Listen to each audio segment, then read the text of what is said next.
The stagecoach rattled into Buffalo, Wyoming on a Tuesday morning in August 1883, and Theresa Vale climbed down with dust on her traveling dress, and the certain knowledge that her Aunt Florence had meddled again.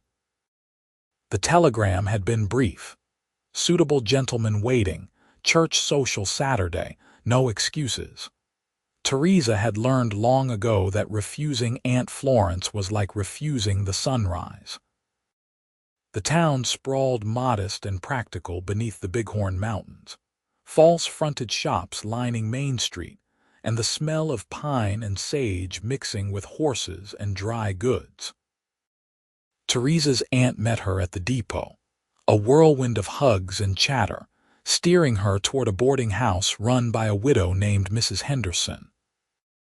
"Now, Theresa, I know you said you were finished with matchmaking after that disaster in Cheyenne," Aunt Florence said, bustling through the narrow hallway, "but this is different. This young man is special." "Special how?" Theresa asked, setting her carpetbag on the bed. She was 22, petite at barely 5 feet tall, with dark hair she kept pinned sensibly and brown eyes that had learned wariness. The gentleman in Cheyenne had turned out to be 53 and hunting wife number 4. "You will see Saturday." Aunt Florence patted her hand. "Trust me, dear. Sometimes the best matches are the ones we never expect." The church social arrived with clear skies and the nervous energy of a dozen young women in their Sunday best. The First Presbyterian Church sat at the end of Cedar Street, whitewashed and tidy, and its fellowship hall smelled of fresh bread and the wildflowers arranged on every table. Theresa wore her green cotton dress, the one that brought out her eyes, and tried to calm the flutter in her stomach. She was pouring lemonade when the door opened, and conversation died like a snuffed candle. The man who ducked through the doorway had to turn sideways to fit his shoulders through the frame. He straightened slowly, unfolding to a height that made the 8-foot ceiling seem suddenly inadequate. 6'8", perhaps more, with a chest like a barrel and hands that dwarfed the hat he held. His face was weathered and handsome in a rough-hewn way, sandy hair falling over a furrowed brow, and his expression carried the hunted look of a man walking into ambush. Aunt Florence materialized at Theresa's elbow. "That is Morgan Garrett. Go on, dear." Theresa's heart did something peculiar in her chest, not fear, something warmer. She crossed the room while everyone else stood frozen.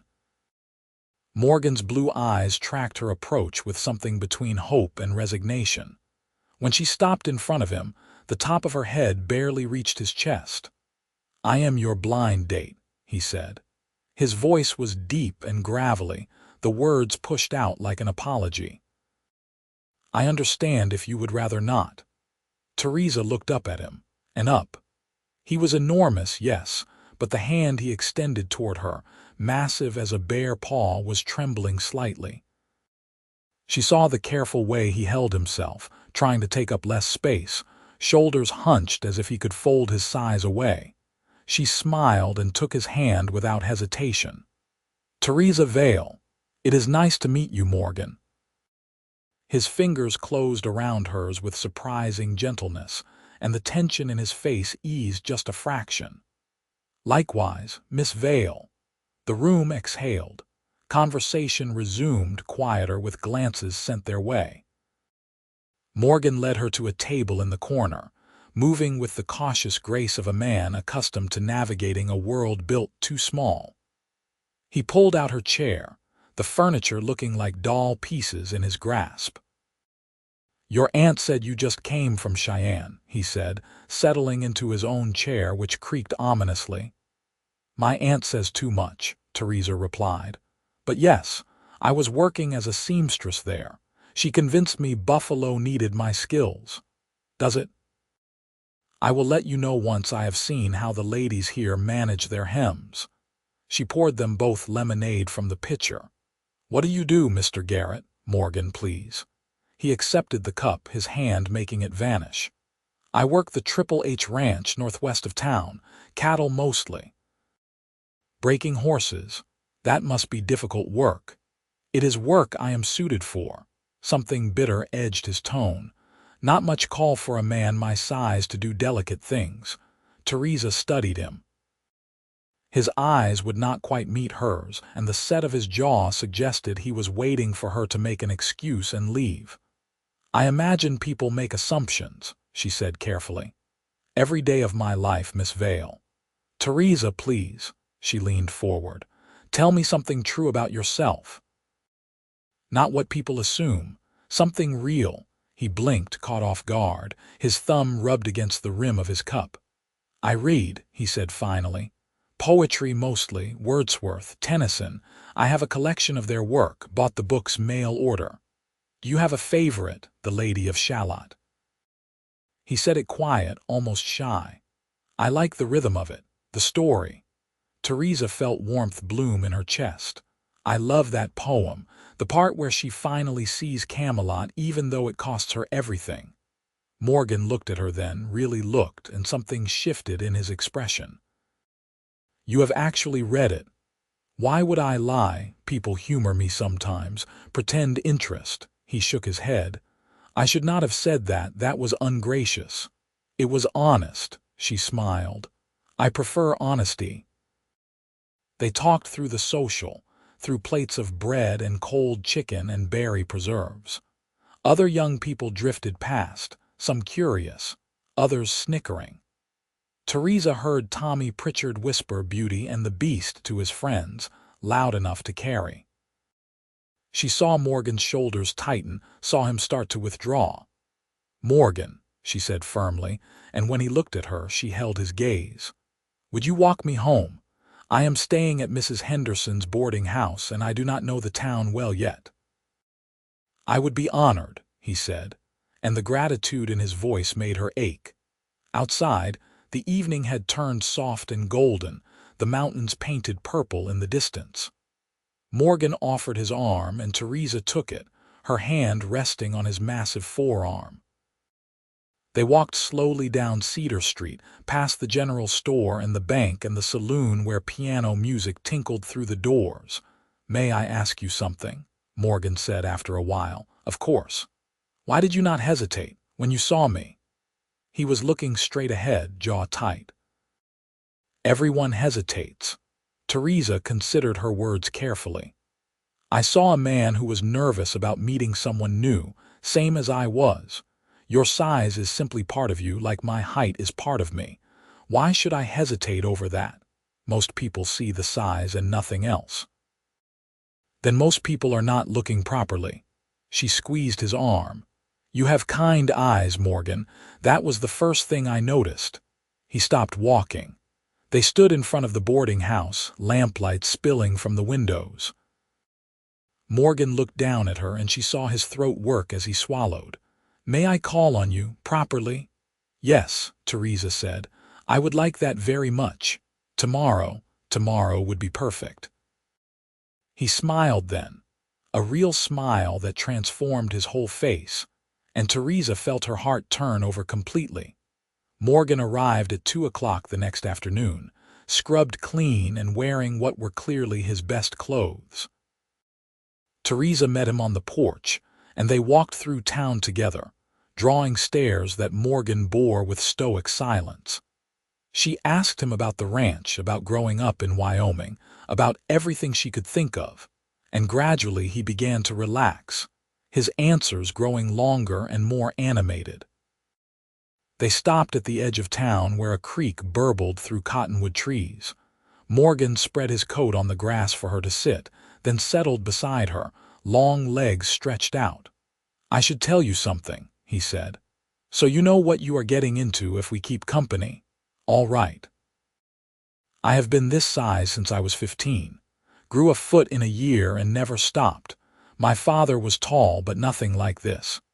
He picked up a pebble, rolled it between his fingers. People have treated me like a curiosity or a workhorse ever since. The town jokes about me. Bets on whether I will break furniture. Asks me to lift things for entertainment. That must be terribly lonely, Theresa said quietly. It is. He looked at her. Your aunt set this up because she thought we would be a joke together, the giant and the tiny woman. I heard her laughing about it with Mrs. Henderson. Anger flashed through Theresa, hot and bright. She said that. I am used to it. Well, I am not. She stood up, brushing off her skirt. And I will be having words with Aunt Florence. Morgan caught her hand, gently tugging her back down. Wait. I'm not telling you to make trouble. I just want you to know that if you are seen with me, people will talk. They will laugh. I will understand if you would rather not deal with that. Theresa laced her fingers through his. Her hand vanished in his grip, small and pale against his sun-bronzed skin. Let them talk, she said. I am interested in you, Morgan Garrett, not the town's opinion. He stared at their joined hands like he was witnessing something miraculous. You mean that?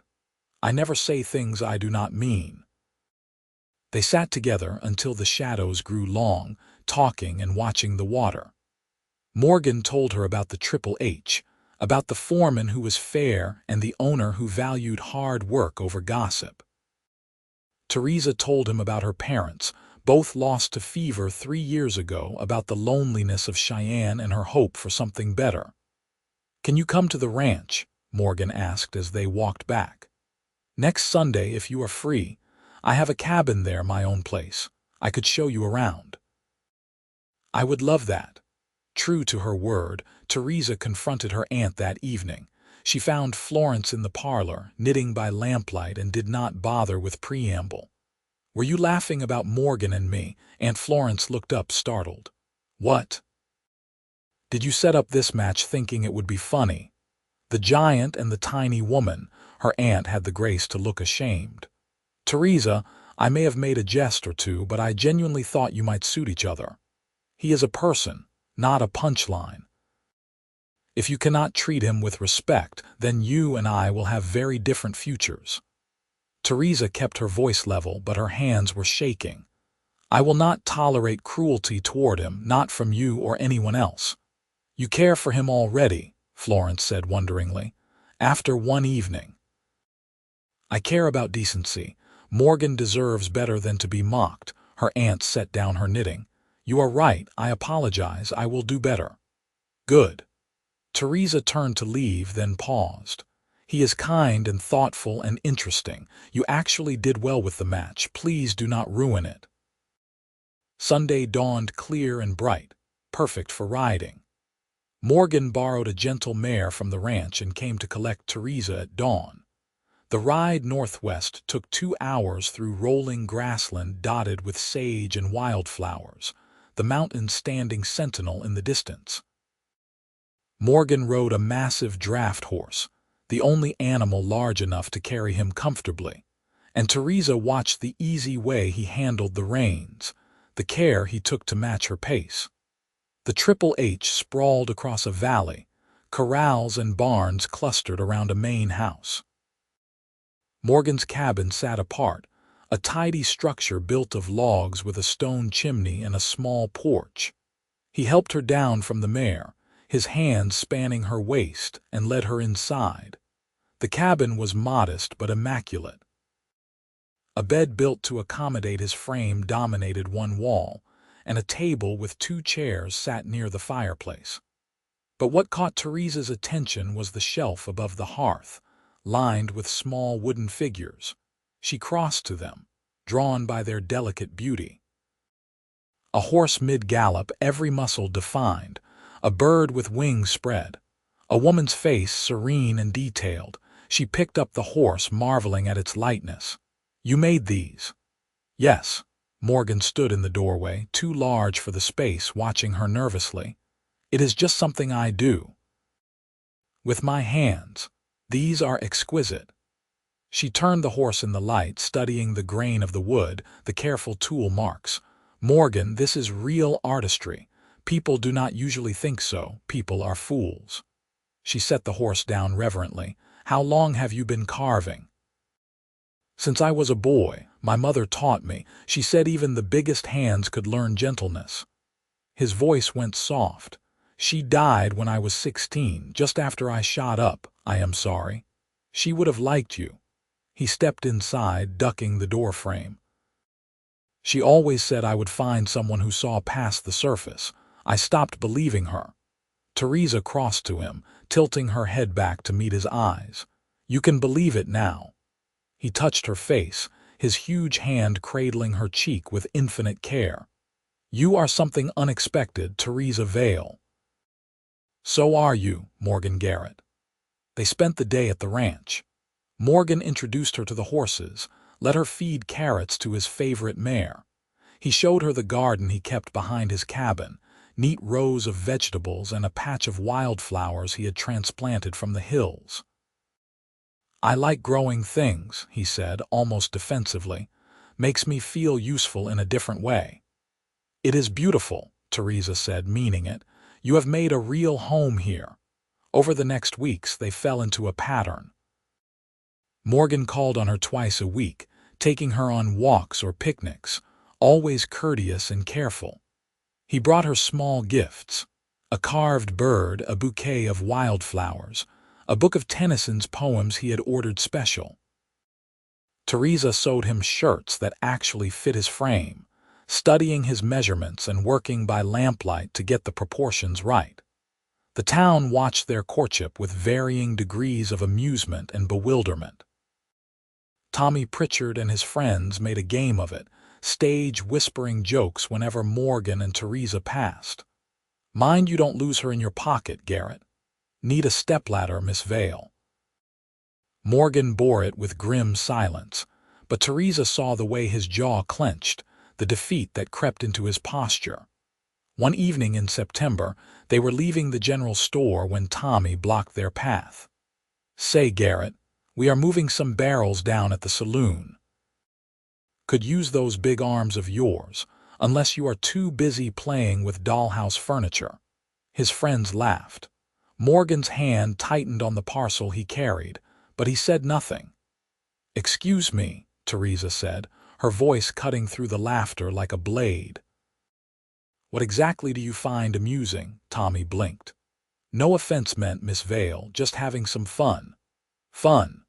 She stepped forward, putting herself between Tommy and Morgan. You think it is fun to mock someone for their size, to treat a man like a performing bear. We are just joking around. Jokes are meant to be funny for everyone involved. Morgan is not laughing. He never laughs at your jests. That makes you a bully, Mr. Pritchard, not a wit. Tommy flushed. Now hold on. No, you hold on. Theresa's voice shook with anger. Morgan works harder than you have ever worked in your life. He is talented and kind and thoughtful. He reads poetry and creates art and grows things. What do you do besides drink and make cruel jokes? What have you built? What do you contribute? The street had gone quiet. People stopped to watch, drawn by her raised voice. Morgan stood frozen behind her, his eyes wide.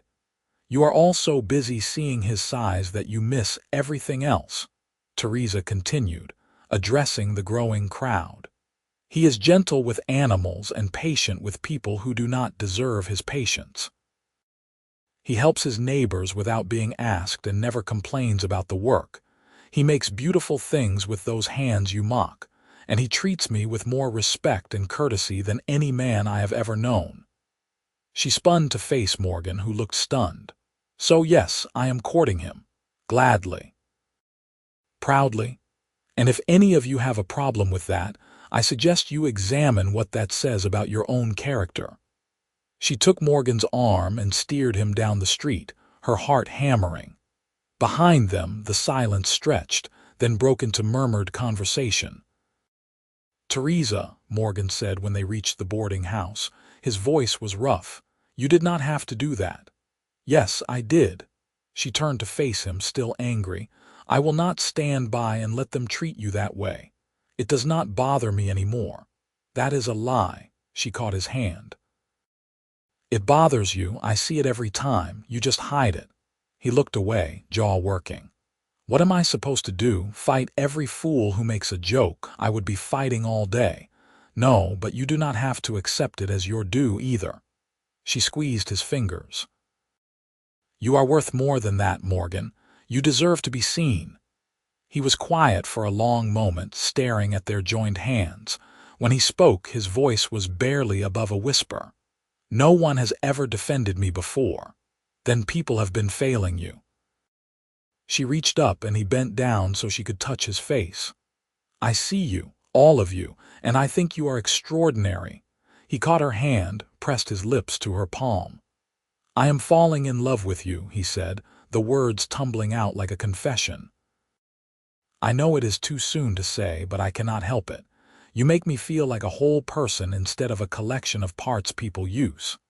Tears pricked Theresa's eyes. I am falling in love with you, too. Have been since you offered me your trembling hand at the church social. It was trembling. I noticed. I thought it was endearing. He laughed, a real laugh, and pulled her into a careful embrace. She wrapped her arms around as much of him as she could reach and pressed her face to his chest, feeling his heart thunder against her cheek. They stood that way for a long time, the evening settling around them like a benediction. October brought cooler weather and a problem to the Triple H. Cattle started going missing, 2 or 3 head at a time, vanishing in the night. The ranch hands organized patrols, and Morgan volunteered for the roughest shifts, riding the northern boundary where the rustlers seemed most active. Theresa worried. She saw him when he came to town, saw the exhaustion in his face and the tension in his shoulders. They will catch them, she told him one evening. You need to rest. Cannot rest when the ranch is losing money. He rubbed his eyes. The owner has been good to me. I owe him. You owe him honest work which you give every day. You do not owe him your health. But Morgan was stubborn, and the patrols continued. Then came the night in late October when everything came to a head.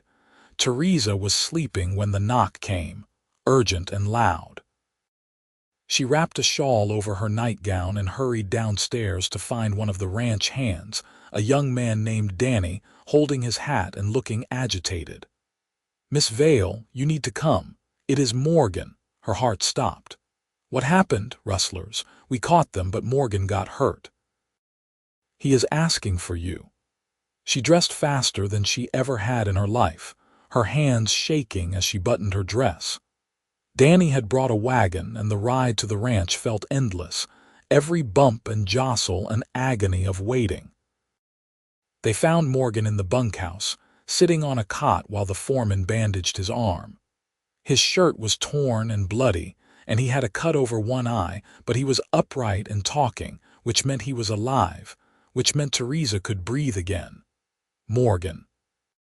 She crossed to him, shoving past the ranch hands crowding around. What did you do? My job. He winced as the foreman tied off the bandage. We caught 3 of them. They are in the barn, tied up. Sheriff is on his way. You are hurt. Just a knife cut, could have been worse. He caught her hand and she saw the fear in his eyes, the vulnerability. I asked for you. Hope that was all right. Of course it was all right, you foolish man. She examined the bandage, the blood seeping through. You should see a doctor. Already did. Doc Harris was here. Said I would be fine. What happened? She looked at the foreman, a grizzled man named Pete. Pete shook his head in admiration. Damnedest thing I ever saw. Rustlers had a wagon loaded with our cattle, heading for the pass. Morgan spotted them and went after them alone, fool that he is. Took down all 3 before we even got there. One of them had a knife, got a piece of him, but Morgan just kept going. Biggest brawl I have seen in 20 years. You went alone. Theresa rounded on Morgan, fear converting to anger. What were you thinking? I was thinking they were stealing from the ranch. And what good would you be dead? Her voice cracked. What good would that do anyone? Morgan's expression softened. He tugged her closer, unmindful of the audience. I am sorry, you are right. It was reckless. It was idiotic. She swiped at her eyes. You cannot do things like that, Morgan. I need you whole and alive. I will be more careful. He pressed his forehead to hers. I promise. The ranch hands drifted away, giving them privacy. Theresa sat beside Morgan on the cot, holding his uninjured arm, feeling the trembling aftermath of fear work through her. "I was terrified," she whispered. "I know, I am sorry. When I heard you were hurt, I thought," she could not finish the sentence. "I am here." He wrapped his good arm around her shoulders. "I am all right." They sat together until the sheriff arrived, until the rustlers were hauled away and the ranch settled into quiet. Morgan walked her to the wagon as dawn pinked the sky, moving stiffly but insisting on seeing her off. "I will come to town tomorrow," he said. "I have something to ask you." "What? Tomorrow?" he repeated and kissed her forehead. He appeared at the boarding house the next afternoon, scrubbed and dressed in his best clothes despite the bandage on his arm. He asked Mrs. Henderson permission to use the parlor, and the widow granted it with a knowing smile, shooing her other boarders away. Morgan stood in the middle of the room, so tall his head nearly brushed the ceiling fixture, and held his hat in both hands. "I practiced this," he said, "but now I am nervous." Theresa sat on the settee, her heart beating fast. "Just say what you need to say." "I love you." The words came out firm and sure. "I have loved you since you took my hand without hesitation. You see me, Theresa, really see me, and you make me feel like I matter for more than my strength. You defended me. You call me out when I am being foolish.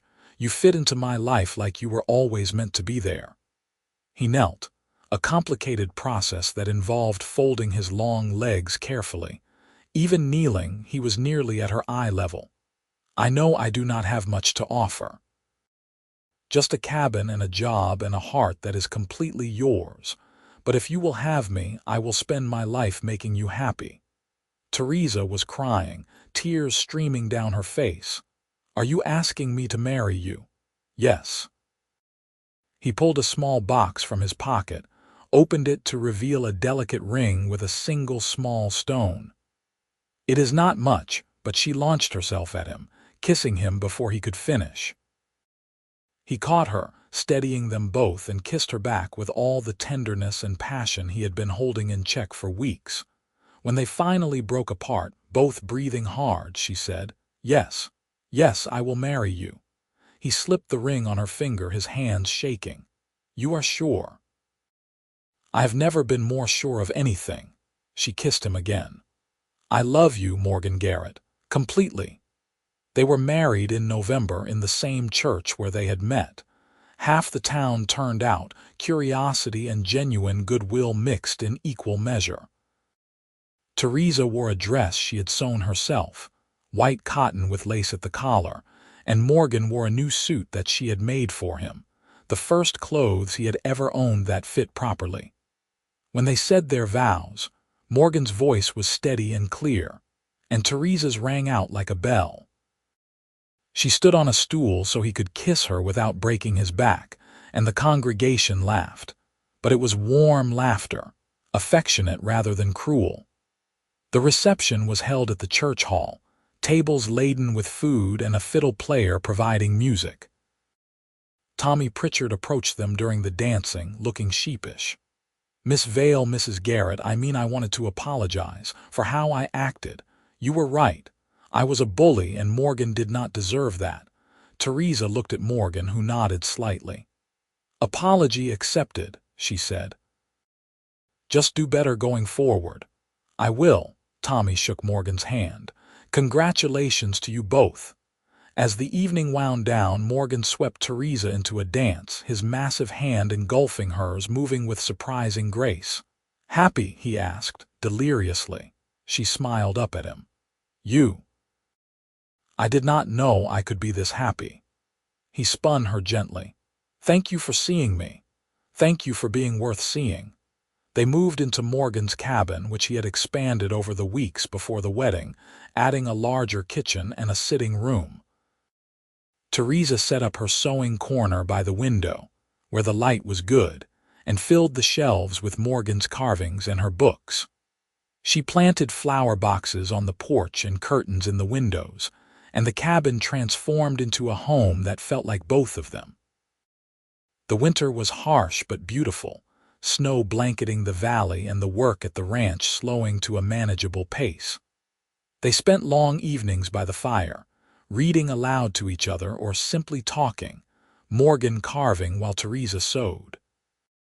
She learned that he liked his coffee black and his eggs over easy, that he sang quietly while he worked, and sometimes had nightmares about being trapped in small spaces.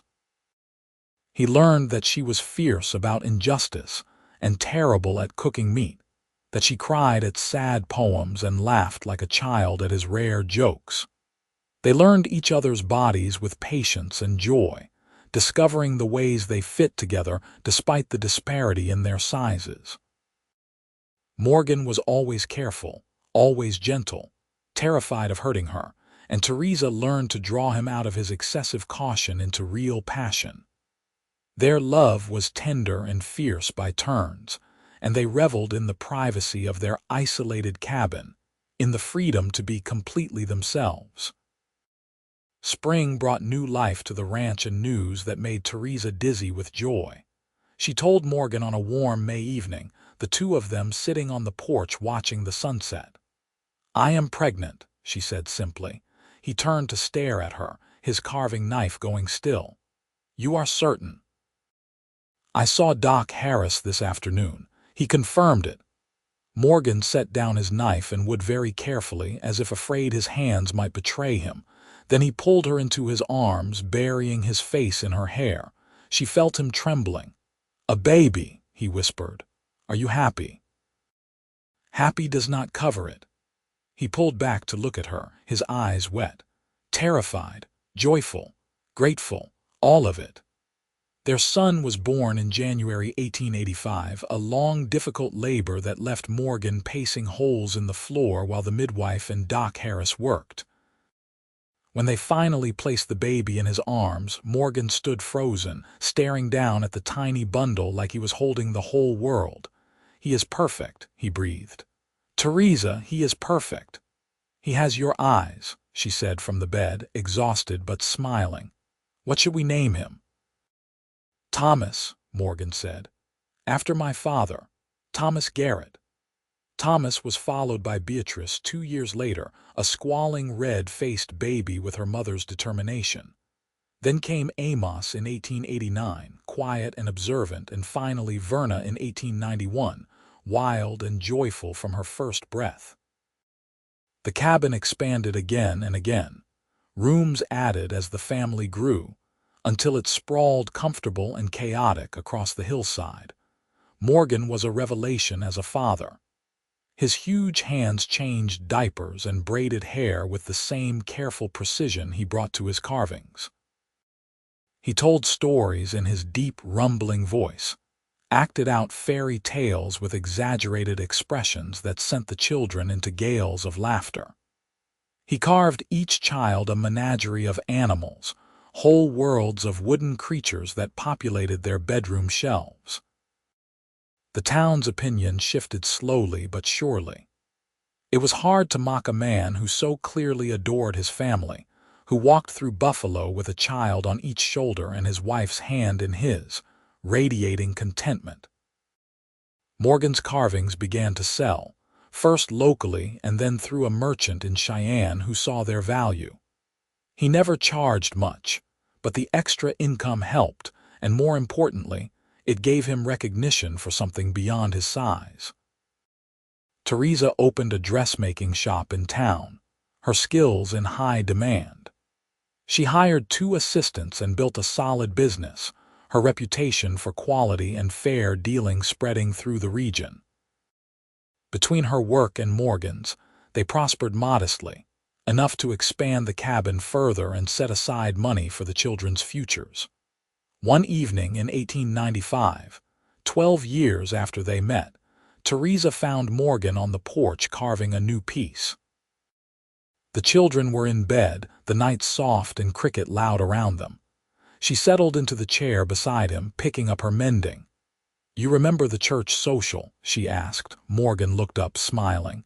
"Every detail. You were so nervous. Your hand was shaking." "I thought you would take one look and leave." He turned back to his carving, a delicate horse for Verna. I had convinced myself no one would ever look past the surface. I am glad you were wrong. So am I. He set down the carving, reached for her hand. You gave me a life I never imagined possible. A family, a home, respect. You gave me the same. She squeezed his fingers. Partnership, love, 4 incredible children who have your kindness and stubbornness in equal measure. They have your courage. He tugged her from her chair into his lap, and she settled against his chest, still perfectly content to be engulfed by his sighs. Thank you for taking my hand, Theresa Garrett. Thank you for offering it. They sat together as the stars emerged, their hands linked, the cabin warm and full of sleeping children behind them. Inside, on the mantel, Morgan's carvings lined up in a careful row. Horses and birds and delicate human figures, each one a testament to the gentleness in his massive hands. The townspeople who bought them called them treasures, spoke with admiration of the giant cowboy who created such tiny, tender art. But Morgan's greatest creations were not wood or stone. They were the family he built with Theresa, the life they made together against the odds. They were the moments of laughter and struggle, the ordinary days that built into years, the slow, steady accumulation of a love that started with a smile and an outstretched hand. Thomas grew tall like his father, though not quite so large, and took to ranching with natural skill. Beatrice inherited her mother's eye for beauty and became a gifted artist. Amos was quiet and bookish, his nose always in a volume of poetry or history. Verna was pure energy, riding horses almost before she could walk, fearless and bright. They grew up knowing their father was different, but also knowing he was valued. They watched their mother defend him when necessary, saw the respect he commanded at the ranch, understood that size was simply one aspect of a person.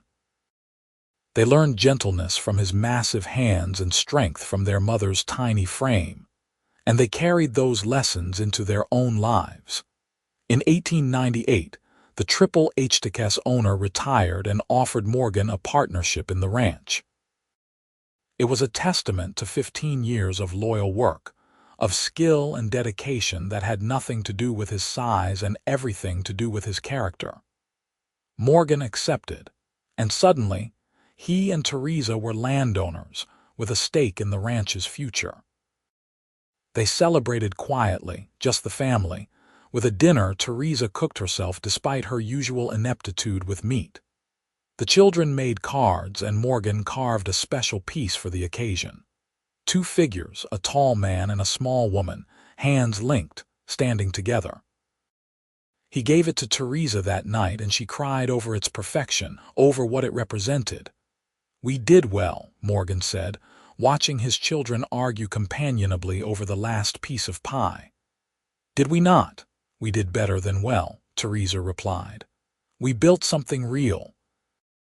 The years continued their steady march. The children grew and found their own paths. Thomas took over more of the ranch work as Morgan's body began to feel the accumulated toll of hard labor. Beatrice moved to Cheyenne to study art, returning home with a husband and eventually children of their own. Amos became a teacher, his quiet demeanor perfect for shaping young minds. Verna married a fellow rancher, scandalizing and delighting everyone by proposing to him herself. Through it all, Morgan and Theresa remained the bedrock, the foundation from which the family branched. They grew older together, silver threading through their hair, lines deepening around their eyes. Morgan's hands grew stiff with arthritis, but he never stopped carving, adapting his techniques to accommodate his changing body. Theresa's eyes weakened, but she kept sewing, wearing the spectacles Morgan bought her and refusing to slow down. On their 20th anniversary, the whole family gathered at the ranch for a celebration. Grandchildren ran shrieking through the house, and the table groaned under the weight of food everyone had contributed. Morgan stood at the head of the table, Theresa beside him, and looked at the faces surrounding them. Their children, grown and thriving, their partners, the grandchildren already numbering 7. "I am not much for speeches," he said, his voice carrying easily over the chatter. "But I want to say this. 20 years ago, I met a woman who saw past what everyone else saw. She took my hand when I was certain she would not. She built this life with me, and everything good I have comes from her." He turned to Theresa, his massive hand cupping her face. "You are still the best thing that ever happened to me. Thank you for saying yes. Thank you for every day since." Theresa rose on her toes, and he bent down, and they kissed while their children whooped and applauded, and the grandchildren made exaggerated gagging sounds. When they broke apart, both laughing, Theresa addressed the room. "Your father is too modest. He says everything good comes from me, but the truth is we built this together. He taught me about strength that is not loud, about gentleness in the face of cruelty, about persistence and patience. He is the best man I have ever known, and I would take his hand again every day for the rest of my life." The celebration went long into the night, full of music and stories, and the particular joy of family gathered close. Morgan and Theresa slipped away as the evening wound down, walking together to the porch where they had spent so many evenings. The mountains were dark silhouettes against the stars, and the air smelled of sage and home. 20 years, Morgan said, pulling her close. "It feels like both forever and no time at all. I know what you mean." Theresa wrapped her arms around his waist. "I cannot imagine a life without you in it. You will never have to." He kissed the top of her head. "I am not going anywhere." And he kept that promise, as he kept all his promises to her. They grew old together on the ranch they co-owned, watching their children raise children of their own, contributing to the life of the town that had once mocked them and eventually embraced them. Morgan's carvings became sought after, collectors willing to pay real money for the work of the gentle giant who made tiny art. Theresa's dressmaking business thrived for years before she finally retired, passing it to a protege who maintained her standards. They lived to see the new century arrive, marveling at the changes sweeping through the West, the slow creep of modernity into their corner of Wyoming. But some things never changed. The mountains stood eternal, the ranch ran its cycles of season and stock, and their love remained the constant around which everything else orbited. On a summer evening in 1910, 27 years after they met, Morgan and Theresa sat together on their porch watching the sun set behind the bighorns. They were in their 60s now, bodies wearing down but spirits still strong. Morgan held a piece of wood he was shaping into a bird, and Theresa mended a shirt with patient stitches. Their hands, after so many years, still fit perfectly together. "You ever regret it?" Morgan asked suddenly. "Taking a chance on me?" Theresa looked at him, at the silver in his sandy hair and the lines that mapped his handsome face, at the gentleness that still lived in his blue eyes. "Not for a single moment," she said. My only regret is that I did not meet you sooner." He set down his carving, took her hand. "You made my life something I never thought it could be. You gave me purpose beyond my size. You gave me love. We gave each other love," she corrected. "That is how it works." They sat in comfortable silence as the light faded and the first stars emerged. Inside the house, they could hear Thomas moving around, preparing dinner. He lived with them now, helping with the ranch while his own children grew. The cycle continuing, generations layering atop each other, building something lasting. Morgan pulled Theresa close, and she rested her head against his chest, listening to the steady beat of his huge heart. They had built this life from a single moment of courage, from a smile and an outstretched hand. They had weathered mockery and hardship, had raised children and buried parents, had worked and loved and persisted through everything the years threw at them. And in the end, sitting together as the stars wheeled overhead, they had exactly what they needed: each other, a family that thrived, a community that valued them, and the certain knowledge that they had been seen and loved for exactly who they were. "I love you," Morgan said into the quiet. "I love you too," Theresa replied. "Always." The stars brightened in the darkening sky. The mountains stood their eternal watch. And the couple who had started as a giant and a tiny woman, a joke to some and an impossibility to others, sat together in the home they had built, surrounded by the proof that love sees what matters and dismisses the rest. Their story was not dramatic or filled with grand gestures. It was built from daily choices to see each other clearly, to defend and support, to build something together that neither could have created alone. It was carved carefully, like Morgan's wooden figures, each detail attended to with patience and precision. It was sewn together, like Theresa's dresses, each stitch placed with care to create something beautiful and lasting. And it was, from beginning to end, exactly what both of them had needed. Proof that being seen is its own kind of miracle, and that love, when built on true recognition, becomes unshakable.